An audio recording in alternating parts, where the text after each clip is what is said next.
Assalamualaikum warahmatullahi wabarakatuh. Salam sejahtera untuk kita semua. Om Swastiastu, Namo Buddhaya, salam kebajikan. Yang terhormat Ketua Dewan, Wakil Ketua DPR RI, yang terhormat para anggota Dewan dan hadirin yang kami muliakan. Puji syukur kita panjatkan kehadirat Allah Subhanahu wa Ta'ala, Tuhan Yang Maha Esa, sehingga pada hari ini kita dapat mengikuti rapat paripurna DPR RI dalam keadaan sehat walafiat untuk melaksanakan tugas konstitusional kita. Segenap pimpinan dan seluruh anggota DPR RI mengucapkan selamat tahun baru. Selamat Natal tahun 2023 bagi yang merayakan dan selamat tahun baru 2024. Pada kesempatan ini, atas nama pimpinan dan seluruh anggota DPR RI turut prihatin dengan terjadinya bencana alam yang terjadi di beberapa wilayah Indonesia dalam beberapa waktu terakhir, yaitu gempa bumi, letusan gunung berapi, dan banjir yang masih terjadi di beberapa wilayah Indonesia. Di samping itu, masyarakat dihimbau agar tetap waspada karena sampai saat ini di wilayah Indonesia diprediksi masih akan mengalami cuaca ekstrim sampai beberapa waktu yang ke depan. Dan menurut catatan dari Sekretariat, daftar hadir pada permulaan rapat paripurna DPR hari ini telah ditandatangani oleh hadir 237 orang anggota dan izin 54 orang anggota dari 575 anggota DPR RI dari seluruh fraksi yang ada di DPR RI. Dengan demikian, quorum telah tercapai dan mengucapkan Bismillahirrahmanirrahim. Perkenankan kami selaku pimpinan Dewan membuka rapat paripurna DPR yang ke-11 masa persidangan 3 tahun sidang 2023-2024 pada hari Selasa 16 Januari 2024 dan kami nyatakan dibuka dan terbuka untuk umum. Pada kesempatan ini, kami atas nama pimpinan DPR RI dan seluruh anggota DPR RI menyampaikan rasa duka yang mendalam atas wafatnya Saudara Insinyur Haji Nur Yassin, MBA MT, anggota Komisi 9 DPR RI dari fraksi Partai Kebangkitan Bangsa, Daerah Pemilihan Jawa Timur, dan Saudari Dr. Gigi Hajah Hasna Syam, anggota Komisi 9 DPR RI dari fraksi Partai Nasdem Daerah Pemilihan Sulawesi Selatan II. Mari kita mendoakan semoga almarhum dan almarhumah mendapatkan tempat yang terbaik di sisi Allah Subhanahu wa Ta'ala, dan kepada segenap keluarga yang ditinggalkan, semoga senantiasa diberikan kesabaran dan ketabahan.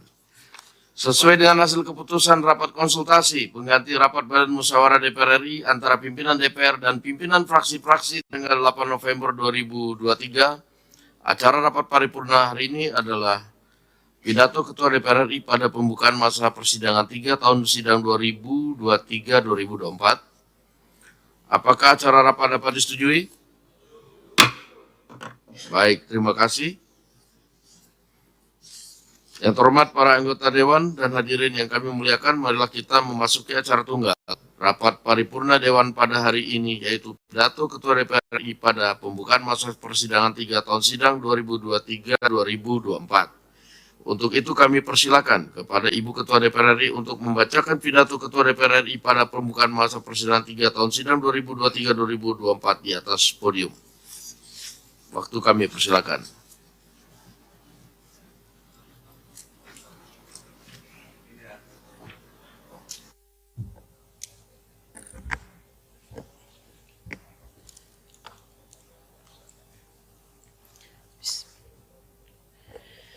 Assalamualaikum warahmatullahi wabarakatuh. Salam sejahtera bagi kita semua. Om Swastiastu, Namo Buddhaya, salam kebajikan. Yang kami hormati para wakil ketua DPR, para anggota DPR, hadirin yang berbahagia. Puji syukur kehadirat Allah Subhanahu wa Ta'ala, Tuhan Yang Maha Esa, yang telah memberikan rahmat dan karunia-Nya sehingga pada hari ini kita dapat kembali hadir menjalankan tugas konstitusional dalam rapat paripurna pembukaan masa persidangan 3 tahun sidang 2023-2024. Selamat tahun baru 2024. Semoga di tahun yang baru ini kita semua dirahmati Allah Subhanahu wa Ta'ala, Tuhan Yang Maha Esa, dengan kesehatan, kesuksesan, dan kebahagiaan. Tahun 2024 merupakan tahun terakhir dari tugas konstitusional DPR RI periode 2019-2024. Menjadi komitmen kita semua untuk dapat menuntaskan tugas sebagai anggota DPR RI yang akan meninggalkan legasi yang semakin baik dalam menjalankan kedaulatan rakyat, sehingga dapat mempercepat terwujudnya kehidupan bangsa dan negara yang semakin sejahtera, tentram, adil, dan makmur. Pada tahun 2024 ini juga akan berlangsung pemilu sebagaimana diamanatkan oleh Undang-Undang Dasar Negara Republik Indonesia tahun 1945, yaitu bahwa pemilihan umum dilaksanakan secara langsung, umum, bebas, rahasia, jujur, dan adil setiap 5 tahun sekali. Kedaulatan berada di tangan rakyat, dan melalui pemilu, rakyat memilih presiden dan wakil presiden. Rakyat juga memilih perwakilannya di DPR RI dan DPD RI. Pemilu bukanlah hanya perebutan kekuasaan negara secara konstitusional bagi partai politik, akan tetapi adalah hak rakyat untuk dapat hidup lebih baik, lebih mudah, dan lebih sejahtera. Bagi rakyat, pemilu merupakan kesempatan bagi dirinya untuk dapat mengangkat harkat dan martabat hidupnya. Bagi rakyat, pemilu adalah jalan untuk memiliki hidup lebih nyaman dan lebih sejahtera. Rakyat dalam menjalankan kedaulatannya menggunakan hak pilih harus dijamin bahwa hak rakyat tersebut dilaksanakan dengan bebas, rahasia, jujur, dan adil. Hak rakyat tersebut tidak boleh dihalang-halangi, ditekan, dimanipulasi, dan lain sebagainya. Semua lembaga negara, legislatif, eksekutif, yudikatif, KPU, Bawaslu, TNI, Polri, ASN, partai politik, serta berbagai komponen bangsa lainnya wajib menjalankan komitmen yang sama sebagaimana diamanatkan oleh konstitusi, yaitu bahwa pemilu yang dilaksanakan secara langsung, umum, bebas, rahasia, jujur, dan adil. DPR RI memiliki komitmen yang tinggi untuk mewujudkan pemilu 2024 yang demokratis, jujur, dan adil, kedaulatan rakyat yang dilaksanakan secara demokratis. Sidang Dewan yang terhormat, pada masa persidangan 3 ini juga bertepatan dengan agenda pemilu 2024 yang memasuki tahapan yang semakin tinggi intensitas kerja partai politik dalam berkampanye. Walaupun demikian, anggota DPR RI akan tetap berkomitmen untuk menjalankan tugas-tugas konstitusional secara efektif, khususnya dalam merespon hal-hal yang sangat mendesak dan strategis. Dalam pelaksanaan fungsi legislasi, DPR RI akan melanjutkan pembahasan 19 rancangan undang-undang yang pada saat ini masih berada dalam tahap pembicaraan tingkat 1, yang terdiri dari 3 RUU usul DPR, 5 RUU usul pemerintah, 3 RUU usul DPD, dan 8 RUU kumulatif terbuka. Selain itu, terdapat 34 RUU yang akan memasuki tahap pembicaraan tingkat 1 yang terdiri dari 3 RUU usul DPR, 2 RUU usul pemerintah, dan 29 RUU kumulatif terbuka. Kompleksitas dalam membentuk undang-undang sangat ditentukan oleh seberapa banyak perbedaan perspektif dan kepentingan antar pihak yang akan diatur dalam undang-undang tersebut. DPR RI bersama pemerintah dalam membentuk undang-undang selalu mencari titik temu yang mengutamakan kepentingan negara dan juga memperhatikan aspirasi publik. Sidang Dewan yang terhormat, APBN tahun 2024 didesain untuk akselerasi transformasi ekonomi dan berperan sebagai shock absorber, melindungi rakyat dan stabilisasi ekonomi dari guncangan global, khususnya stabilisasi harga pangan, ketahanan energi, dan pengendalian inflasi.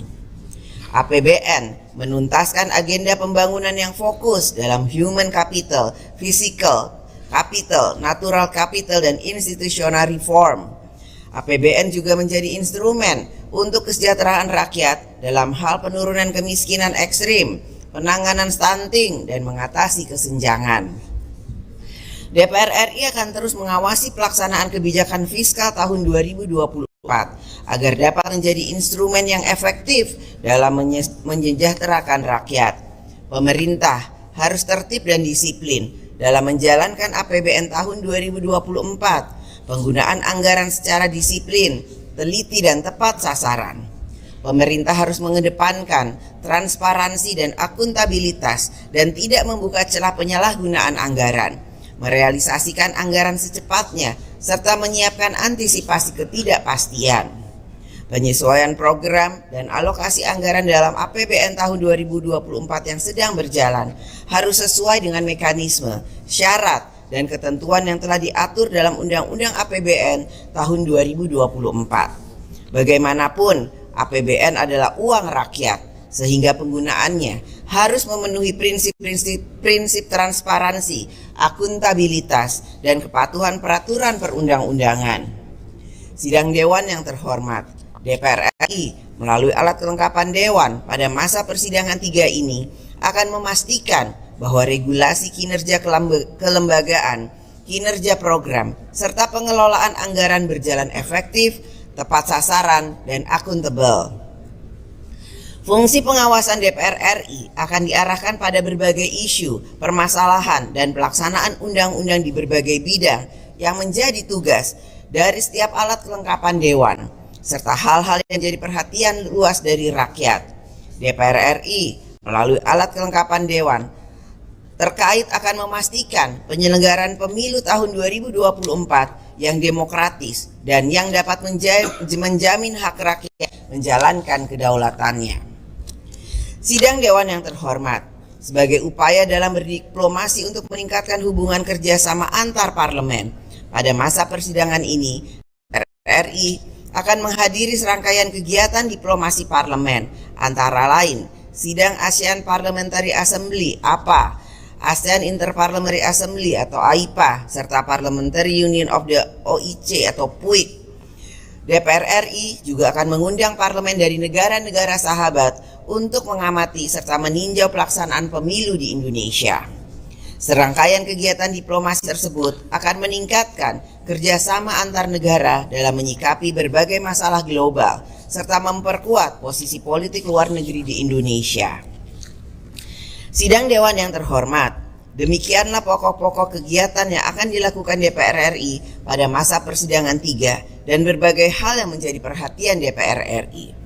Rencana kerja secara umum DPR RI ini agar dapat menjadi informasi bagi rakyat Indonesia, sehingga dapat ikut berpartisipasi bagi DPR RI dalam menjalankan tugas konstitusionalnya. Dengan mengucapkan Bismillahirrohmanirrohim, saya atas nama pimpinan DPR RI mengumumkan kepada seluruh rakyat Indonesia bahwa masa persidangan 3 tahun sidang 2023-2024 akan dimulai sejak hari ini, Selasa 16 Januari 2024 sampai dengan tanggal 6 Februari 2024. Atas nama pimpinan DPR, kami menyampaikan selamat bekerja menjalankan kedaulatan rakyat. Semoga Allah Subhanahu wa Ta'ala, Tuhan yang Maha Esa, memberikan rahmat dan bimbingannya bagi kita semua. Terima kasih. Wassalamualaikum warahmatullahi wabarakatuh. Om Santi, Santi, Santi, Om. Merdeka!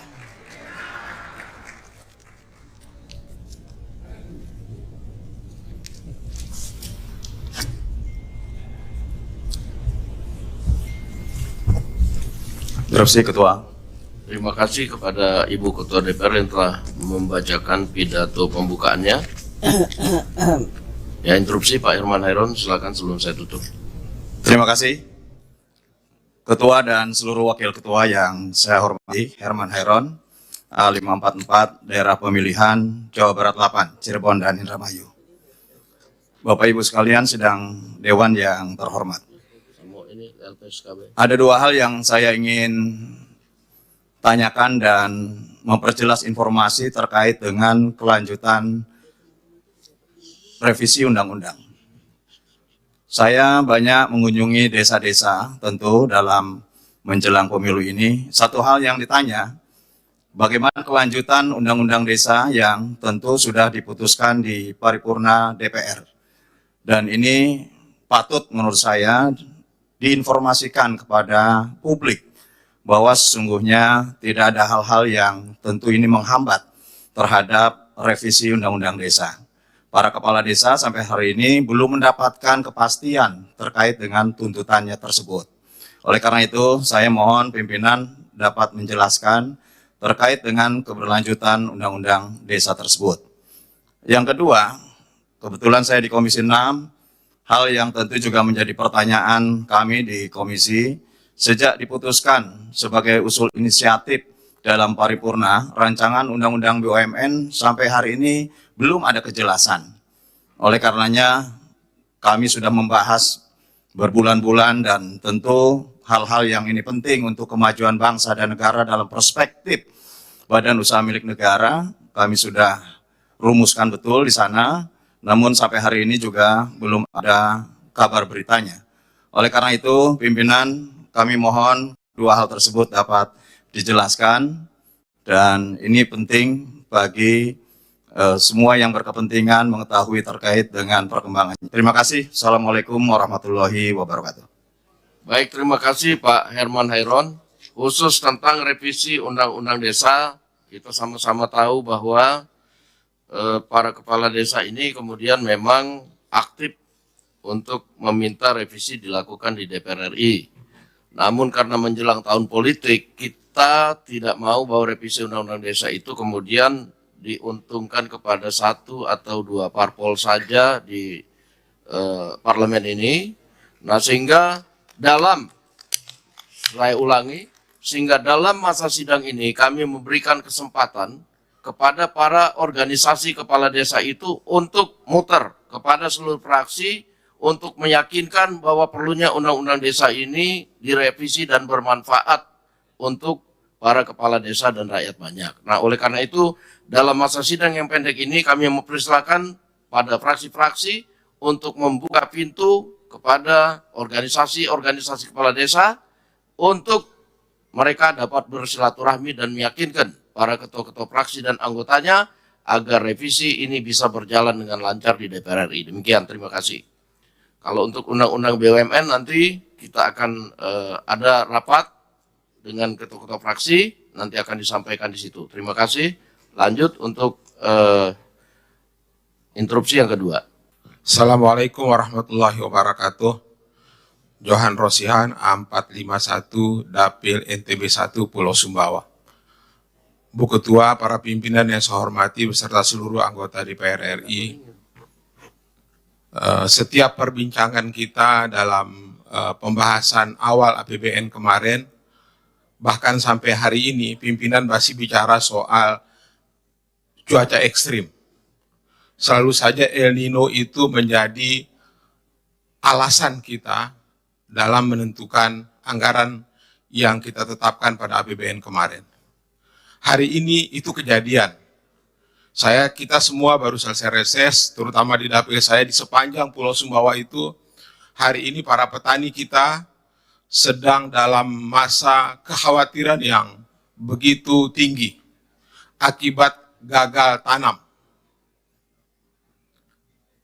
Karena kita sudah menjadikan El Nino dan cuaca ekstrim itu sebagai proposal dalam pembahasan APBN kemarin, saya berharap melalui pimpinan agar negara hadir, terutama DPR melalui badan anggaran, untuk berkoordinasi dengan pemerintah, untuk memberikan semacam jaminan kepada masyarakat kita, terutama petani kita, yang hari ini terancam untuk gagal tanam pada tanam yang pertama ini.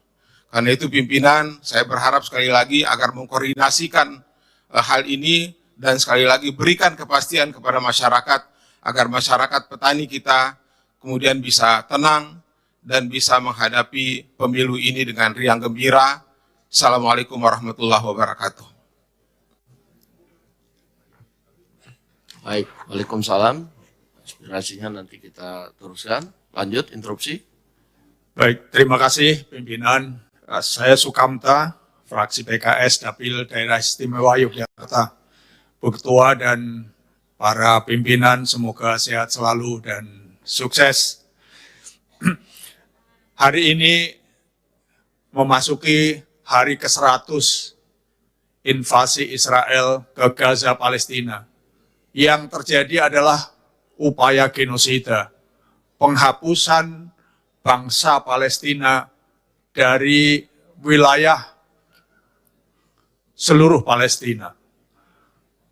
Pemboman tanpa pembedaan wanita, anak-anak, orang tua, orang sakit, orang difabel, semua dilakukan membabi buta dengan korban lebih dari 30.000 orang, baik yang meninggal maupun hilang tidak ditemukan jasadnya. Namun, saudara sekalian, misi Israel untuk menghilangkan Palestina dengan semua superioritas militer dan sumber dayanya ternyata kalah oleh perlawanan rakyat Palestina. Bahkan Israel gagal di dalam perang darat untuk menguasai Palestina dan terpaksa mundur.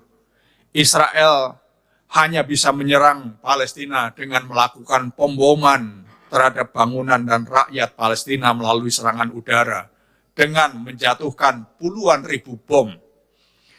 Kondisi ini menunjukkan bahwa klaim Israel memiliki militer kuat di dunia mampu dikalahkan oleh pejuang rakyat Palestina. Rakyat Palestina lah pemenang yang sesungguhnya, baik di medan perang maupun di medan diplomasi. Israel sebagai agresor dengan seluruh superioritasnya terpaksa mundur teratur dan dia merupakan pihak yang kalah. Namun demikian, kematian, pembantaian masih terus berlangsung. Kita berharap mudah-mudahan seluruh bangsa Indonesia, seluruh elemen Indonesia, DPR maupun pemerintah terus konsisten membantu rakyat dan mendukung perjuangan kemerdekaan bangsa Palestina. Saya mengapresiasi apa yang sudah dilakukan oleh Kementerian Luar Negeri Indonesia yang konsisten terus mendukung perjuangan ini. Namun demikian, perjuangan ini belum selesai.